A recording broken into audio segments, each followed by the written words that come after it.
So we are continuing in this message series entitled Scattered. This is part number 9, where we've been looking into the book of James, which is found in the New Testament. James, writing to this newly formed church, a church that really didn't have the luxuries that we have now of connectivity with technology and social media.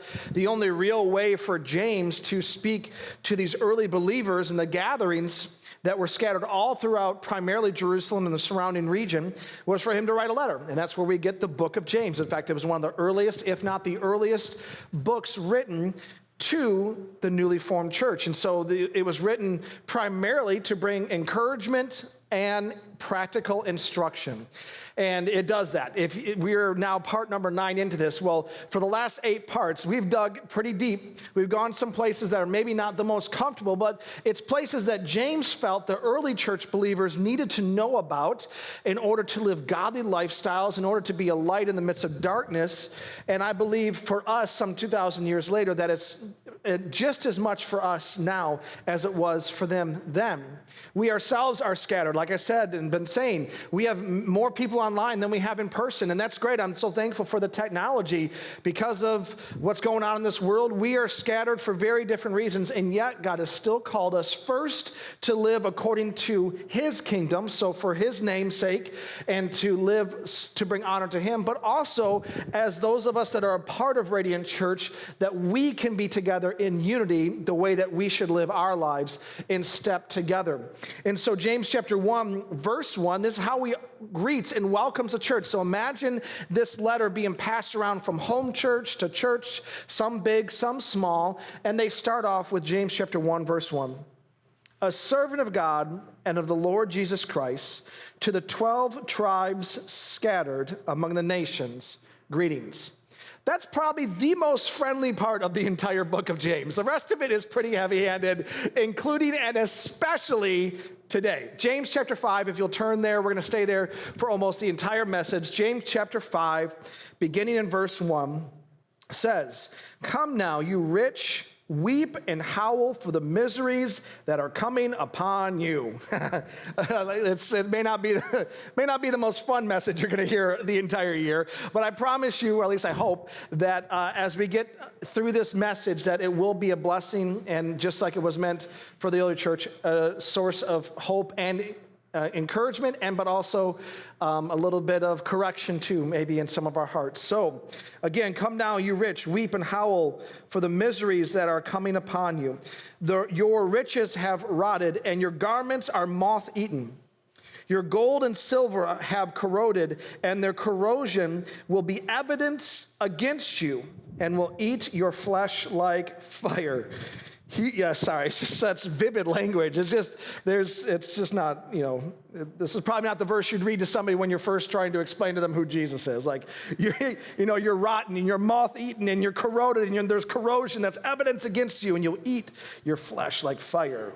You have laid up treasures in the last day. So a lot has been laid out. James is pulling no punches. Well, what's happening? So in context, what's taking place is rich, unsaved people were coming up against believers primarily in the place of robbing them. They were stealing from them. They were also, and we're going to read this later, they were murdering some of them. They were doing things towards them that was not godly. So if you were to sum up, when this portion of Scripture says rich, really what it's saying is you're greedy and you're committing acts of injustice. Okay, so in other words, to broaden it out just a little bit, in context of what's really taking place, he is talking and warning people that are rich and stealing from the poor, and people that have position, influence, power, and are using it to literally murder people but I'm sure there was a lot more that was happening than just murder. You don't just typically wake up one day, on Monday, you're a great leader. On Tuesday, you're murdering people. Usually there's a transition in there. There's a few other bad things that you're doing on top of that. Again, you're not just, Mr. Rogers on Monday and just a mass murderer on Tuesday. So these are some bad people that they're talking to, some bad situations, but he's writing it to the church. And so as a believer, you're listening to this and going, yeah, I agree. These people have been taking advantage of me. These people have been stealing from me. They're murdering us. These are evil, bad people. And so for them to hear this from James is probably very encouraging as believers. Matthew chapter 6, verse 19 through 21, in reading this, you realize these are the words of Jesus, and they're very similar to what's being spoken in James. In fact, James is very closely echoing what Jesus said. Do not lay up for yourselves treasures on earth where moth and rust destroy and where thieves break in and steal. But lay up for yourselves treasures in heaven where neither moth nor rust destroy, where thieves do not break in and steal. For wherever your treasure is, there your heart will be also. And so Jesus says it, James says it, that these individuals, these rich people, these greedy and people that are committing acts of injustice, that they are storing up for themselves every material thing that they can get their hands on. They're building their own kingdom. They're building their own security. They themselves are the source, not God, and they're storing it up in such a way where rust and moth are going to destroy it, and where there eventually will be no value. In other words, what they're living their lives for in the grand scheme of things and through the lens and the perspective of eternity will be absolutely nothing. It'll be eaten up, it'll be destroyed, it'll be corroded. It's of no value because they put their trust, they put their pursuit in the wrong place.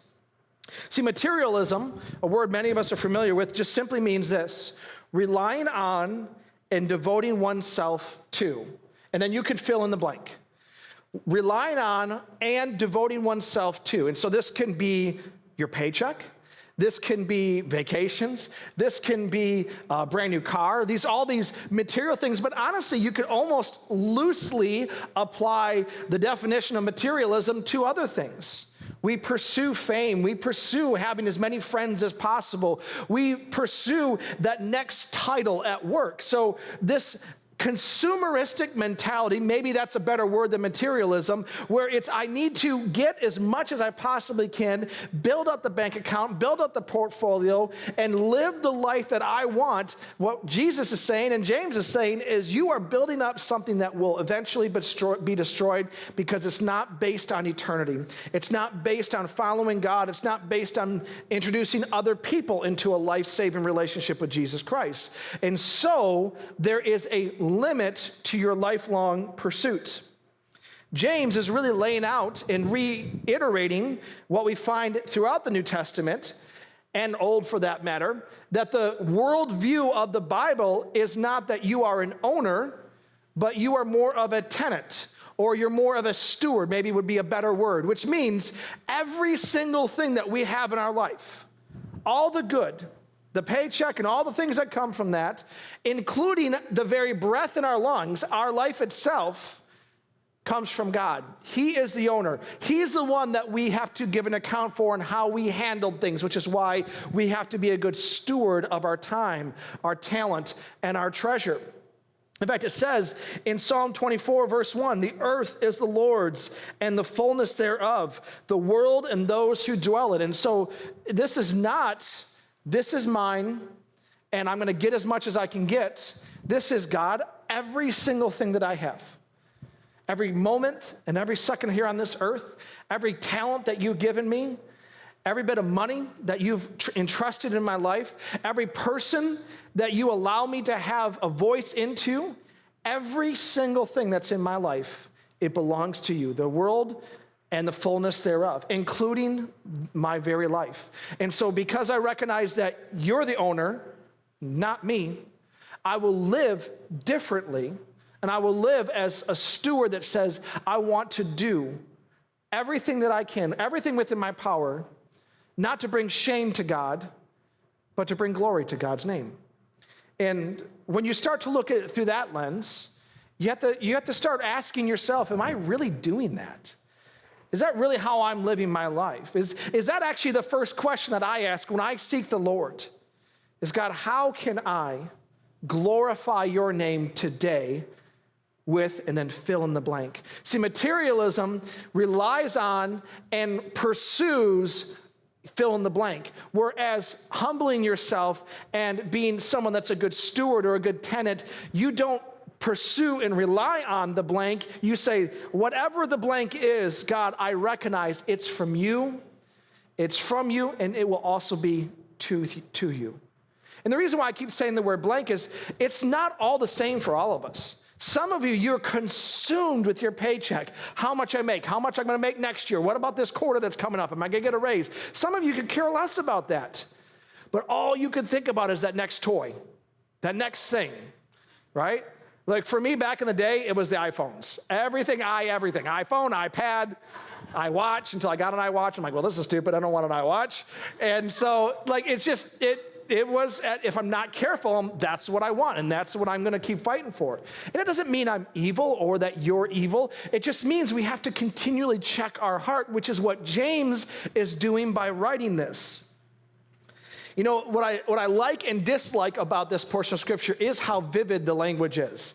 It's high contrast. There's no murky waters when it comes to how James is saying to rich people, this is what your punishment will be if you do not repent. See, there's this beautiful thing, and even when we hear about punishments in the Bible, there's always this, but if you will repent, if you'll humble yourself and come back to God, you'll be spared from these things. So it's not a final judgment. It's going, if these rich people, and by extension, if you're acting this way, if these rich people will not change from their ways, this will be their punishment. There's three things that it says.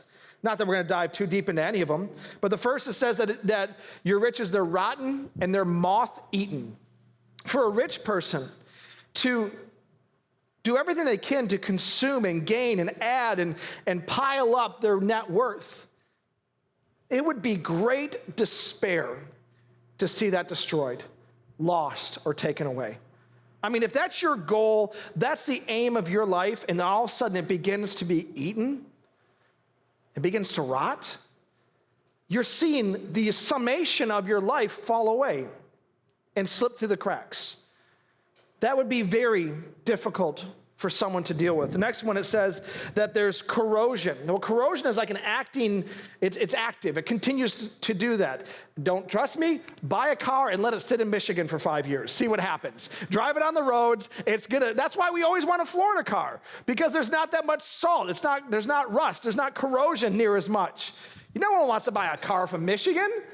Well, that's what this is. Corrosion. It says that it is the guilt is evidence against them. That what they're going through, that they literally will have guilt that will eat away at them. They may not say it on the outside, they might have a great face on, but this will be guilt that is actually evidence against them, that like corrosion will continue to slowly but surely eat away at who they are. Now, there's some people that harden their hearts and they won't pay attention. I get that. But that's what one of the punishments is. And the third one is it talks about the fire consuming them. It will eat your flesh. That's pretty vivid, because it's a horrible pain of being devoured in the judgment that comes if you do not turn your heart to God. And see, any one of these things that we pursue, if they are left unchecked, they're just idols. And idol worship is strictly forbidden. It means that we have taken the worship that belongs to God and we have placed it somewhere else. And now no longer is he our number one pursuit. We have something else that's more important. And God will not play second fiddle. He will not take the back seat in your life. Idolatry is a sin. And so, again, whether it be corrosion, it being moth-eaten, or your flesh being consumed by a fire, none of that is good. I don't know to what measure and what extent. It doesn't really get into a lot of details. Either way, I think what James is trying to say is you should stay 1,000 miles away from being someone that is greedy and someone that commits acts of injustice. Run from it. Do not let it fester in your heart. It will destroy you. It's not good or godly. And yet so many people will bat it around, will play with it, will entertain it in their lives. Now, I want to say this because I think this is where maybe a disconnect could take place in this message. I have seen people, obviously, that are very rich do this. I've seen them where they are greedy and they'll commit acts of injustice. But I've also seen rich people that are godly and that bring about blessing with their finances and blessing with what God has given them. In the exact same breath, I can say with the same confidence and almost to the exact same measure, I have seen poor people that are greedy and commit acts of injustice. And I have seen poor people that are godly and bring blessing through generosity to others. And so this is where this starts to slowly but surely maybe settle for some of you, is that this message is not only talking about those who have a 6-7-figure bank account. This is a heart condition that we have to deal with in our lives, whether we have a lot or we have very little. I'd like to go and ask Ken McLean to come up here. Wanted him to come up and just share a little bit from his perspective and just some of the life lessons that you've learned. But can you go ahead and just share with us, for those who don't know, a little bit about yourself and what you're doing up here? All right. My name's Ken McLean. We've been, my wife and I, Kelly, have been coming here for 4.5 years, somewhere in there. And we, for 15 years or so, we had a business, a restoration business. Think ServPro, that's the type of work we did, along with 2 other couples, and that's provided a living for us, for a good living for us for a long time. So, like I said, we've been coming here for almost 5 years. We're grateful to be here, thankful to be here. Thankful for your steadfast leadership and just the quality of people that are here. Amen. We love you guys. Well, we love you too. Would you share with me several stories? And it's you have a weird and unique perspective, which is actually, I think, what we need. Like if I could say it that way, you really kind of sit in the middle. Can you explain the middle perspective that you have, where you have the tension of both? Well, the weird part definitely applies anyway. So, no, we do. We sit in the middle because what happens or what did happen, because we have sold our business, again, a blessing from God. But a homeowner would have a problem like a washer overflow or any number of things that can happen to your home, as you well know as homeowners out there. And they would call their insurance company, or they would get in the phone book or online, and they would call us. So we worked technically for them, but we also worked for the insurance company, because the insurance company actually basically decided how much was going to get paid and also sent the check to the homeowner. Right. And then we would have to collect it from them.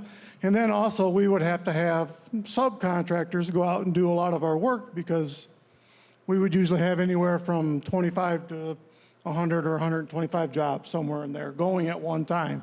So we worked for all 3. We had to make all 3 entities happy. Right.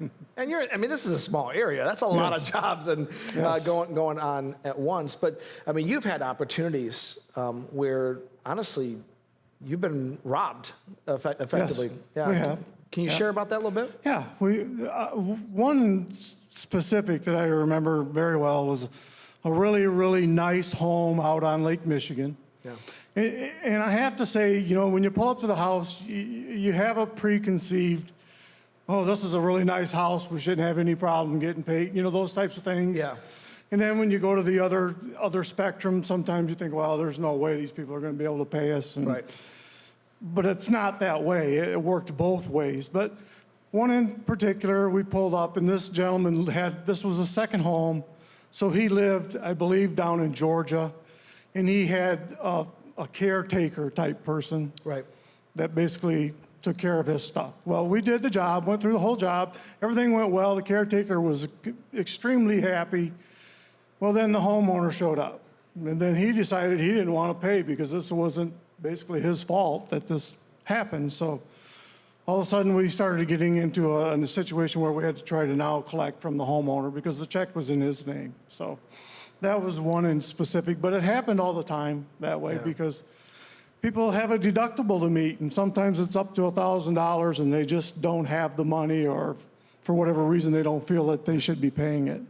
It's amazing how you can quickly convince yourself that you're the victim, or that, oh, I don't want to pay that, or I don't need to pay that.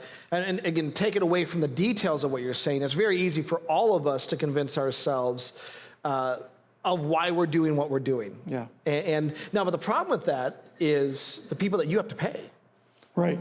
Yeah, we had to turn around then and pay people that had did the job for us and in good faith had finished the work and most of the time did a really, really good job. And then, you know, we had to pay them sometimes without being paid by the homeowner. So it was, you know, put us in the middle a lot of times in a lot of different situations. And that's one of the examples of where you could have convinced yourself, hey, I didn't get paid, you're not getting paid. Right. And it's a temptation to feel that way, I have to admit. But we made a decision that that's not what we were going to do. We were going to pay them for the job they did. We always would go out and inspect it. If the job wasn't up to standards, we would make them correct it, or we would correct it. But we always paid the home or the subcontractor, always. Yeah. Oftentimes, obviously, at a loss.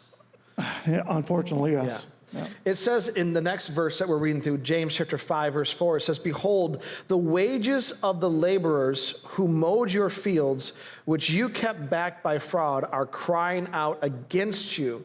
And the cries of the harvesters have reached the ears of the Lord of hosts. And so this is, again, talking to the rich people that are oppressing and saying, hey, you've been robbing from the people that have worked hard. You've not given them their wages. And literally their cries have come out against you. And the Lord has heard their cries. And just kind of add to that, Psalm 109, verse 31 says, for he stands at the right hand of the needy one to save him from those who condemn his soul to death. Now, obviously, you know, hopefully no one's condemning anybody's soul to death, but I mean, you don't have to go far in a Facebook conversation or over coffee to find somebody that's been cheated.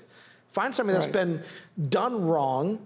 And, you know, I'm sure the person that did them wrong, they have their side of the story. This person has theirs. But nonetheless, this kind of stuff happens on the small and the big scale, whether someone means to do it or doesn't mean to do it. Right. I totally agree with that. And I shared earlier, and I'm sure again, that in Corinthians, Paul talks about, I believe in chapter 6, verse 7, he talks about brothers basically bringing lawsuits against each other. Yeah.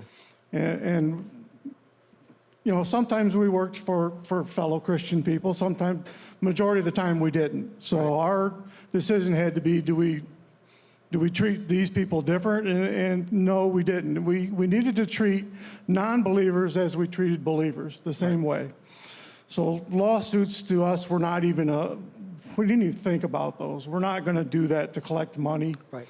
Because we figured that God owns it all, and if we are cheated along the way, God can certainly replace that, and God always did replace that. I might add, always replaced it. But he talks about in there, as a believer, why not be wronged and why not be cheated? And I know that's kind of heavy to take because none of us wake up in the morning and go, hey, I want to get cheated today, or I want to be wronged today. But it happens sometimes, and it happens sometimes not even by, just out of chance. It happens sometimes. People don't have the money to fulfill what they need to fulfill. They have a wrong interpretation of what's happened or why something's happened. And then he goes on in the next part and says, not only are you not doing that, Paul, back to Paul, and he says, but you are wronging people and you are cheating people. So for us, I think as believers, we just need to really concentrate on the fact that we're doing what God's calling us to do. Don't worry about what happens with the people other than doing the best job we can do. Bring the glory and honor to Jesus Christ and let him take care of the situation. So if you're cheated, God will, he'll provide for you. He'll replace that. Right. Don't turn around and cheat the other side. Don't use this opportunity to cheat and wrong the other side of the issue. And that's the way we did our business. That's the way we try to do our lives. Right. And it's very, very fulfilling, very freeing for us. Right. And obviously you don't need to keep putting yourself in that situation. If you had subcontractors that continually stole from you or did wrong, you just wouldn't hire them anymore. Right. So you don't have to keep putting yourself in a place of being being wronged. I mean, what is that? Fool me once, shame on you. Right. Fool me twice, shame on me, kind of thing. I mean, you don't have to keep putting yourself there. But I think what you said is true, and really what the Word said is that we have to be willing to be wronged and to be cheated. Not that we go looking for that, right, but we have to be willing for the sake of the gospel. In fact, you were saying first service that the reason why you guys did this is because you're believers, right? Correct. Yeah, absolutely. We started the business because, well, we needed to. I mean, obviously we needed to have a living, but part of why we started it and part of our,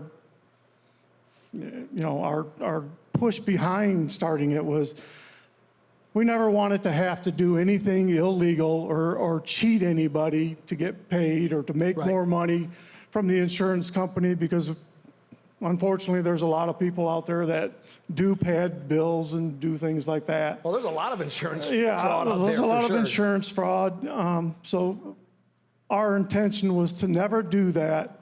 And if we had to make a living, then we were just going to do something different. So right, that is why we started our business. Yeah. That's how we did the business as we went through. And God was very faithful for many, many years. Right. Well, honestly, we need more businesses for sure, but we need more believers that are committed to this, committed to actually living out their faith, both in their personal life, but also when it comes to with other people, and making sure that we don't cheat and we don't steal and we don't bend and twist the rules just to eke out a little bit more for ourselves. We need more of that, yeah. So thank you. And anything else you want to share with your church family? Just real quick, I know you're going to hit on this in a couple sermons coming down, or maybe next week, I don't know. But might just skip over it, honest now. No, further on in James, basically what James tells us then is to let your yes be yes. Yes. And let your no be no. And I think that's a great way to do business. It's a great way to do friendships. When you say yes, let it be yes. Because when you say maybe I'll do something, it's a yes already to the person that said it. So let your yes be yes, let your no be no, and then he goes further on and says, or you yourself will be condemned. So I would just encourage you that when you're dealing with people, when you're dealing with church people, when you're dealing with church issues, if you are strongly believing in something and the answer is yes, say yes and follow through with it. And if it's no, the same thing. That's good. That would be all I would have to add. That's good. Okay. Guys, let's give it up for Ken. Thank you so much.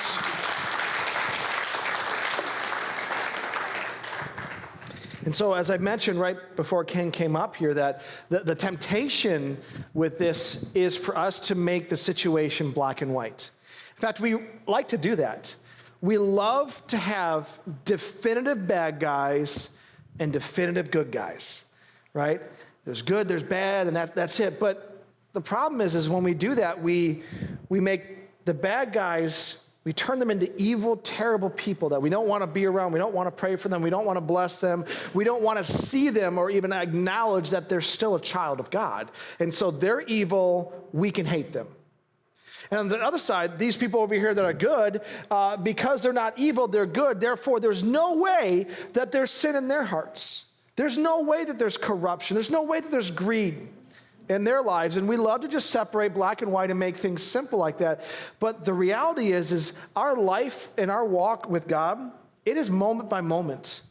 You can't look back and say, well, 2 years ago, I was a person full of character. And I was really good. I didn't cheat anybody, and I was kind, and I was generous, and it was all good. It's where you at right now. That's good, but today, where is your walk with God? Where is your relationship with Him, and where's your obedience? Or in other words, if we just go through life and everything's black and white, evil or good, we got to understand that we ourselves can be tempted and drawn into sin just as easily as they were. We're not exempt from it. We're not somehow impervious to what drew them into it. Maybe it was fear or insecurity. Maybe it was a wrong identity. Maybe it was pressures from other people, an attack from Satan, an attack from the enemy. And I'm not saying that what they're doing to you is good, and they definitely need to repent of it, but don't let yourself fall into that. James chapter 5, verses 5 through 6 says, "You have lived on earth in luxury and in self-indulgence. You have fattened your hearts in the day of slaughter. You have condemned and murdered the righteous person. He does not resist you." And so it's saying that, listen, you've built your life up with so much. You've developed your own little world. See, it's not just finances. It goes one level deeper. For us, it's not just, do you have a lot of money or not? If you read James chapter 5 through the lens of finances, you're going to miss a lot of what God's actually saying. It's not only wealth, although obviously it includes wealth. It's also influence and power. Influence means that when you talk, people listen. They respond to that. In person, maybe you have influence at work and because of a leadership role. Maybe what you say on Facebook or Instagram or other forms, people listen. You have influence. The other one is power. You have the ability to make decisions. What you say goes. What you say causes things to go into motion. So wealth, influence, and power, and I'm sure there's other things, but those three are all consumed by this word rich. It's when you have and somebody does not, what are you doing with what you have? Your wealth, your influence, and your power. When there's a discrepancy, you have, they don't. Are you living godly? Are you ministering well? Are you showing them the compassion, the love of God? Or are you like these rich, unsaved people were to the early church believers? Are you not only not paying them their wages, but like we just read, are you murdering them, condemning them? In other words, using your power and your influence to negatively affect them. Wealth, influence, and power. You know, it's really dangerous when all three are wrapped up, which is why people have a very weak stomach for politics and politicians. They have all three: wealth, influence, and power. And we look at them and they have terrible, ratings may not be the right word, approval. When we look at them and people don't trust politicians. Doesn't matter if they seem great or not, we don't trust them. Because we've seen time and time and time again how they have abused their wealth, their influence, and their power. But do you realize that's actually probably how most people see Christians too? We have life, we have joy, we have strength, we have peace, we have relationship with God, and how do we use it? We have something that the world does not have, and how do we abuse it? Or misuse it, or misrepresent it. We can be rich in this world and not have a dime to our names, is what I'm trying to say. We can have influence and not be rich. We can have power and not be rich. You can have the greatest gift in the entire world, eternal life in Jesus Christ, not have a dime to your name, not have influence or not have power, but you're still rich in life because of what God has done for you. You know, the great irony about what I just read is these people, these rich people, hoarded their entire lives, did everything they could to get more, only for at the very last day, as it says, for them to lose it. Man, what a terrible thing that would be. Again, the summation of your life's pursuit to lose it at the very end of the finish line. You run and get and steal and grab and lie and cheat, and you get all that you can get just to get to the very end to realize you can't take any of it with you. You've lost it. You pursued the wrong thing. It also says there that they fattened themselves up. They lived life large in luxury. They self-indulged. They fattened themselves up literally for the day of their own slaughter.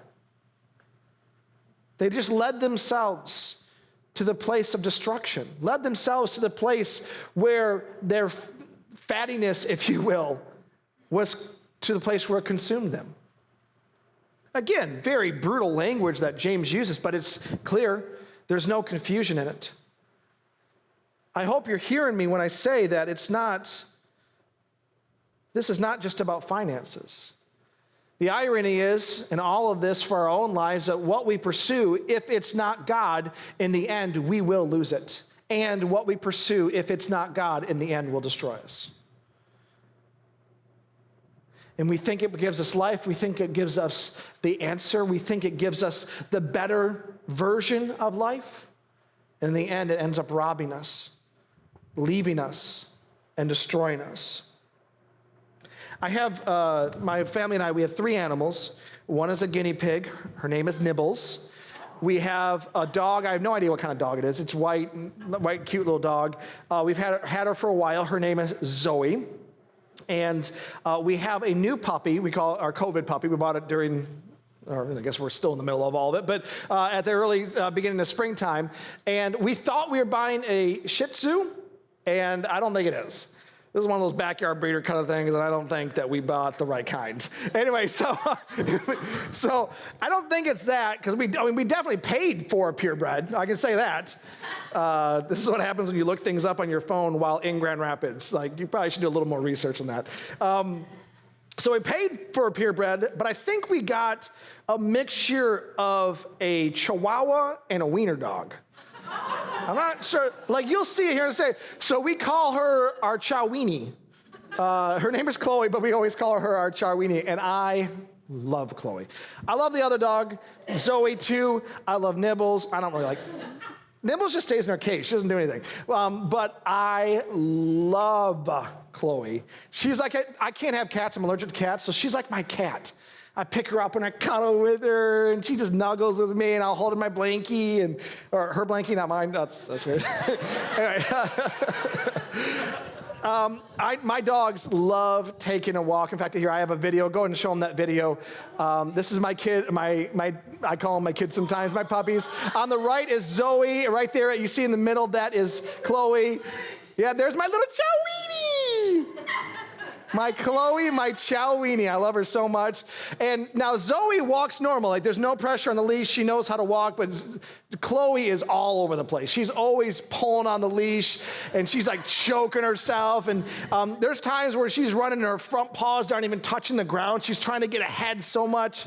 Again, Zoe has learned how to walk with the leash. Chloe is always pulling on it, always trying to go places that she shouldn't go.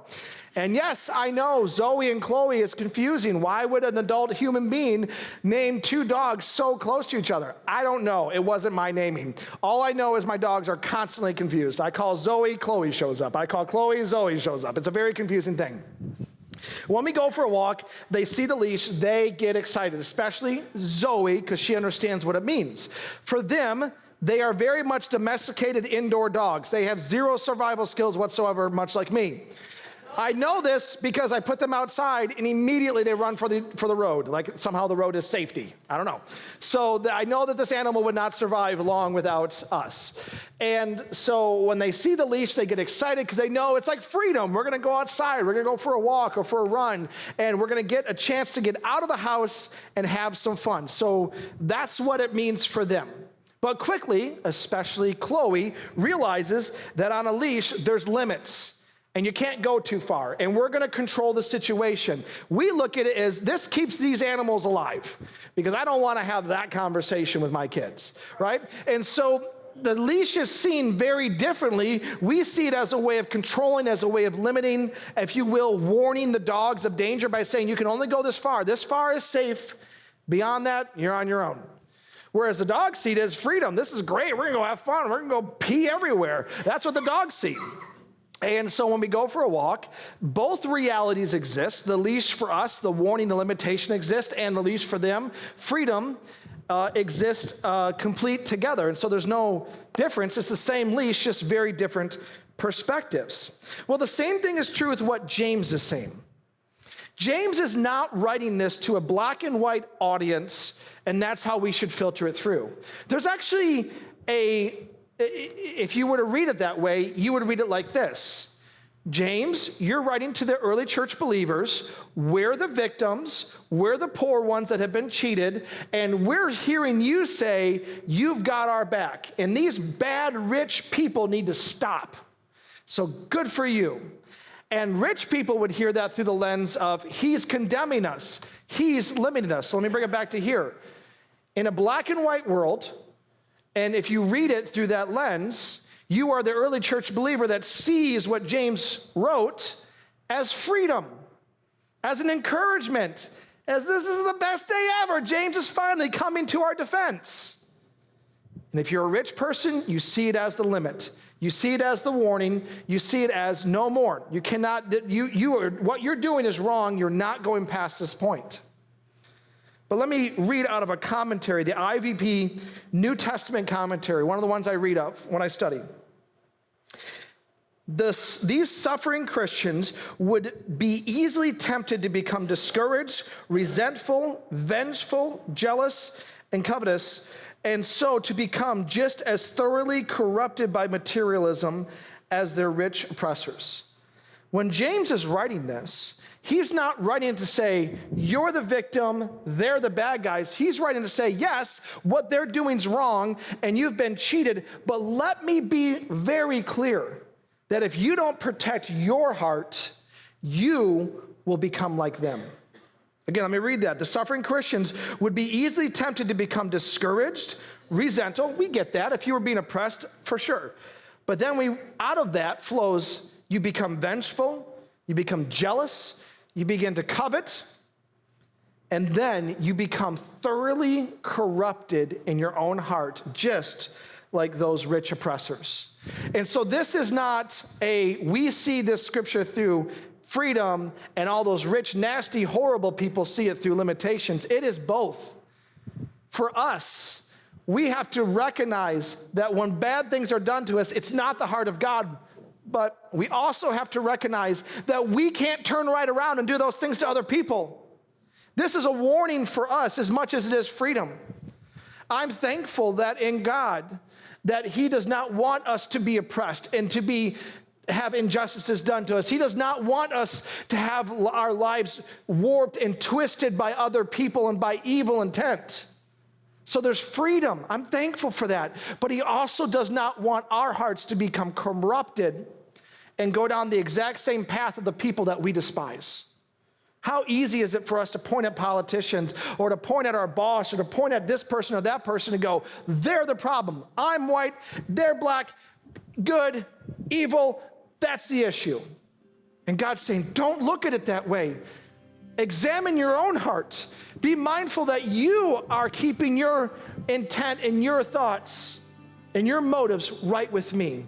Do not allow yourself to go down those dark paths.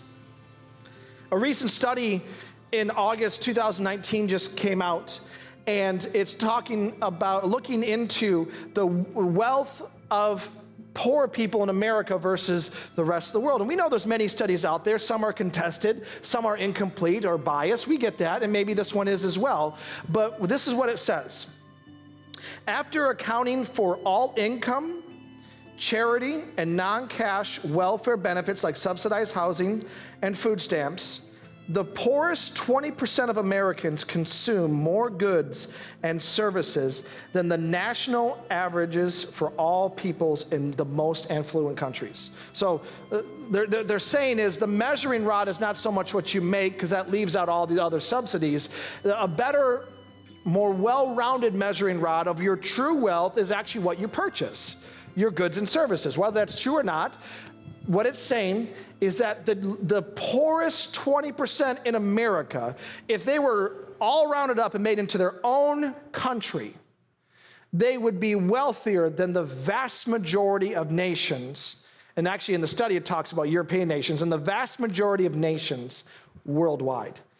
So again, whether you put all your trust in a study like this or the other ones that are out there, because we've heard it 1,000 different ways, at the end of the day, even those of us that are poor in America, in comparison to the rest of the world, even when you adjust for incomes and the wealth of the dollar and all that kind of stuff, we are so blessed to live in America. as messed up as it is, and there's a lot, by the way. I'm not saying that we have treated our poor well. We have not. I'm not saying that our welfare systems are in place and we're good to go. There's some major reform that needs to take place. We have got to be, and I believe the church has to be the catalyst for this, we have got to be a more generous people to those that are the most disenfranchised in our society.